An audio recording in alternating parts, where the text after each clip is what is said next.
Assalamualaikum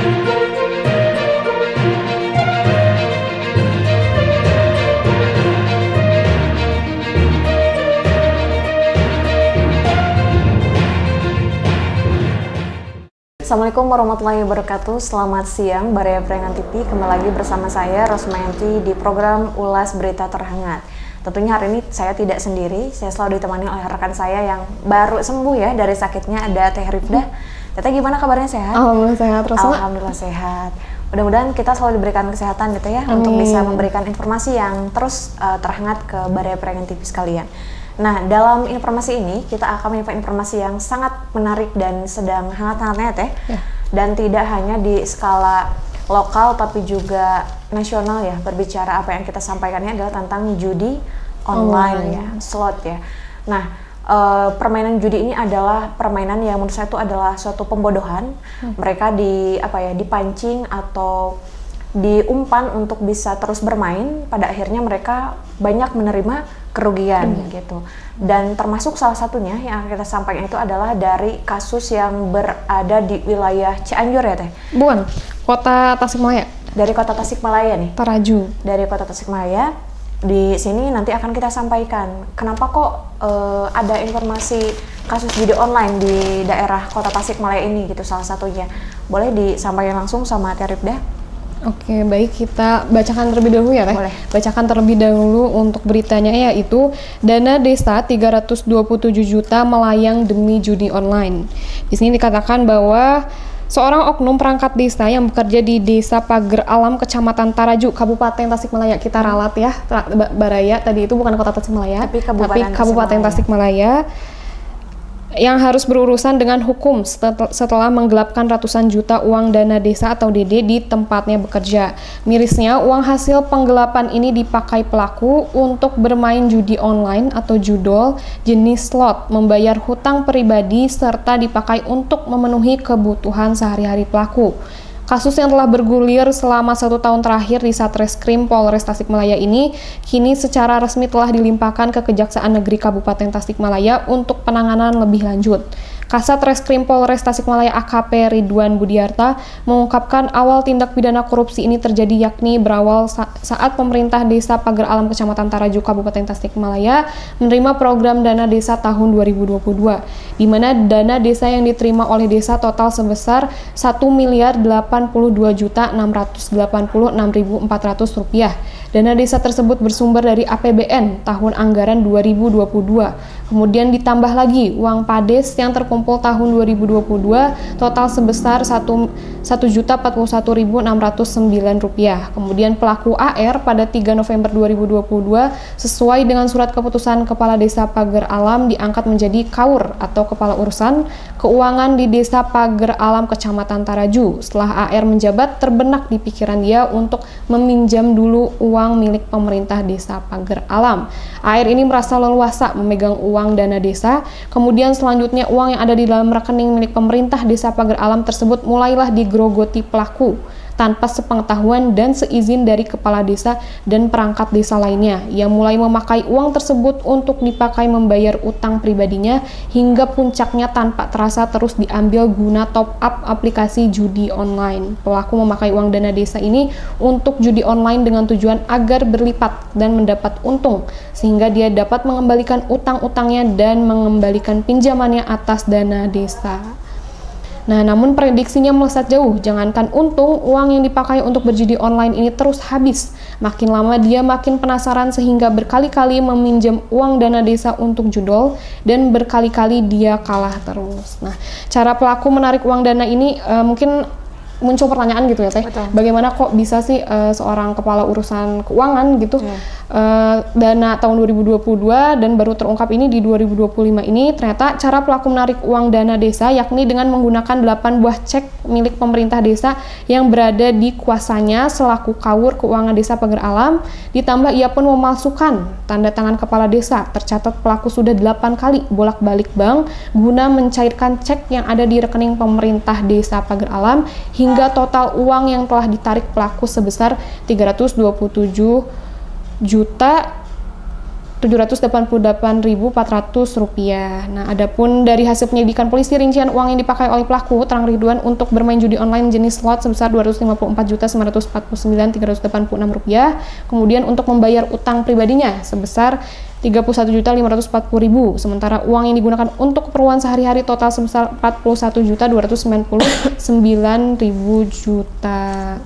Nah, membaca berita ini ya Teh memang miris sekali ya Teh. Betul. Seorang kepala urusan bagian bagian keuangan ini ternyata tidak amanah gitu ya Teh dalam memegang mandat atau tugas yang diberikan, karena betul tadi yang sudah sebelumnya diungkapkan oleh Teh Rosma gitu ya, bahwa judi online ini sifatnya mengiming-iming gitu ya Teh. Betul. Gimana caranya semenarik mungkin gitu untuk menarik klien. Betul. Biar mau terlibat dalam judi online ini, yang padahal itu merupakan aktivitas yang sangat merugikan ya Teh. Apalagi ini pakai uang rakyat gitu ya. Betul. Bisa dikatakan ini uang rakyat tapi ternyata disalahgunakan oleh kepala urusan gitu. Nah, menurut Teh Rosma nih Teh, bagaimana nih Teh dengan adanya kasus kepala urusan yang ternyata dana sebesar, bukan dana yang kecil gitu ya Teh, harusnya bisa dialokasikan ke hal-hal yang memang semestinya ini digunakan untuk kebutuhan pribadi, kepentingan pribadi, dan ternyata baru terungkap itu sekarang gitu Teh. Betul. Itu gimana Baik, tuh Teh? Teh Rifda, kalau dari kacamata saya pribadi gitu ya, berbicara fenomena sosial yang memang sedang marak di Indonesia hari ini, termasuk judi online, dan bukan hanya judi online sih ya, kayak pinjol juga ya, termasuk hal yang sebenarnya merugikan gitu. Betul. Ya. Kalau kita fokus pada yang barusan terkait judi online, itu memang sudah pasti memang menyeleweng gitu ya, kejadian yang menyeleweng karena ada pemakaian anggaran negara yang digunakan tidak untuk kepentingan negara, tidak untuk kepentingan rakyat, tapi untuk kepentingan pribadi. Dan lucunya lagi gitu ya, saya katakan lucu karena memang bisa dibilang bahwa motif yang digunakan itu gali lubang tutup lubang ya, sudah dibayar, minjam lagi, bayar, minjam terus seperti itu gitu. Dan menurut saya itu memang tidak patut untuk dicontoh ya. Berbicara korupsi juga itu ada hal yang menjadi penyakit di negara kita, kayak yang udah nggak asing, KKN ya, kolusi, korupsi, dan nepotisme. Itu hal yang menjadi penyakit di negara kita gitu. Bagaimana hari ini para aparat ataupun pejabat ya katakanlah sampai tatanan terbawah itu masih ada gitu yang katakanlah oknum-oknum yang tidak bertanggung jawab, sehingga kerugian itu sebetulnya tidak hanya dirasakan oleh dia pribadi gitu, tapi dirasakan juga oleh seluruh masyarakat sekitar. Dan lucunya lagi, kenapa kasus ini baru terungkap padahal kejadiannya 2022 akhir, hampir 2 tahun yang kebelakang ya, hampir 2 tahun kebelakang. Mungkin nanti kedepannya kita akan lebih mendapatkan informasi yang lainnya ya, terupdate terkait kasus-kasus yang demikian.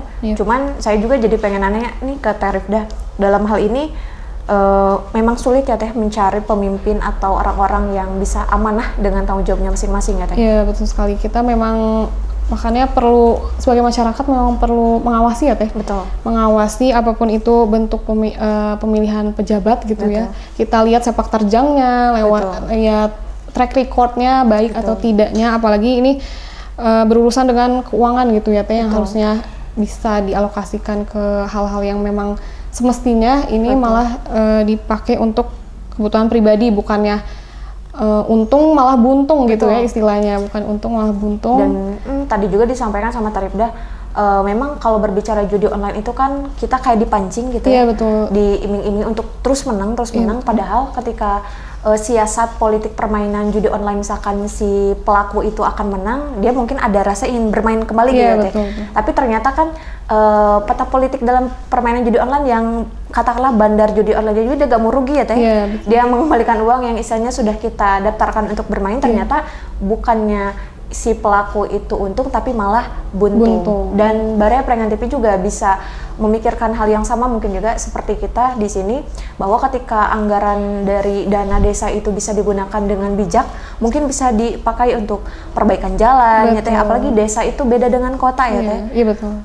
Infrastruktur dan fasilitas di desa itu sebetulnya harus lebih diperhatikan, karena memang tidak seperti di kota yang serba katakanlah mudah gitu ya, apalagi berbicara jalanan, perbaikan gitu. Karena memang tadi anggarannya besar ya. Besar sekali. Sayang gitu kalau misalkan harus istilahnya jatuh ke tangan orang yang salah ya Teh. Iya, betul sekali. Oke Teh. Nah, mungkin terkait kasus ini juga di sini sudah menyita Polres ini sudah menyita ternyata barang bukti yang berhasil disita itu sebanyak 89 items nih Teh, sebagaimana tercantum dalam daftar barang bukti dan telah mempunyai penetapan dari Pengadilan Negeri Tasikmalaya. Nah, adapun saksi yang telah dilakukan pemeriksaan oleh penyidik sebanyak 85 orang selama proses penyelidikan di Satreskrim Polres Tasikmalaya. Ini sebagai penutupan gitu ya Teh, berarti adanya pernyataan bahwa kasus ini masih terus berjalan hingga nantinya si pelaku ini divonis ya. Berarti masih dalam proses penyidikan ya? Iya, proses penyidikan, dan kita doakan semoga segera terjerat oleh hukum ya, usai ya, AR ini. Ya, betul. Dan kita juga menghimbau ya kepada seluruh elemen masyarakat wilayah Priangan Timur khususnya gitu ya, untuk bisa menjauhi lah ya, katakanlah menjauhi, tidak hanya untuk pejabat gitu ya, untuk masyarakat umum juga gitu ya, jangan sampai tergoda dengan hal-hal yang bersifat kesenangan sementara, kayak pinjaman online yang memang meskipun diawasi oleh OJK ya, Otoritas Jasa Keuangan, tapi hal-hal yang sepertinya menggugah selera itu biasanya itu lebih membuat kita rugi ya, ya.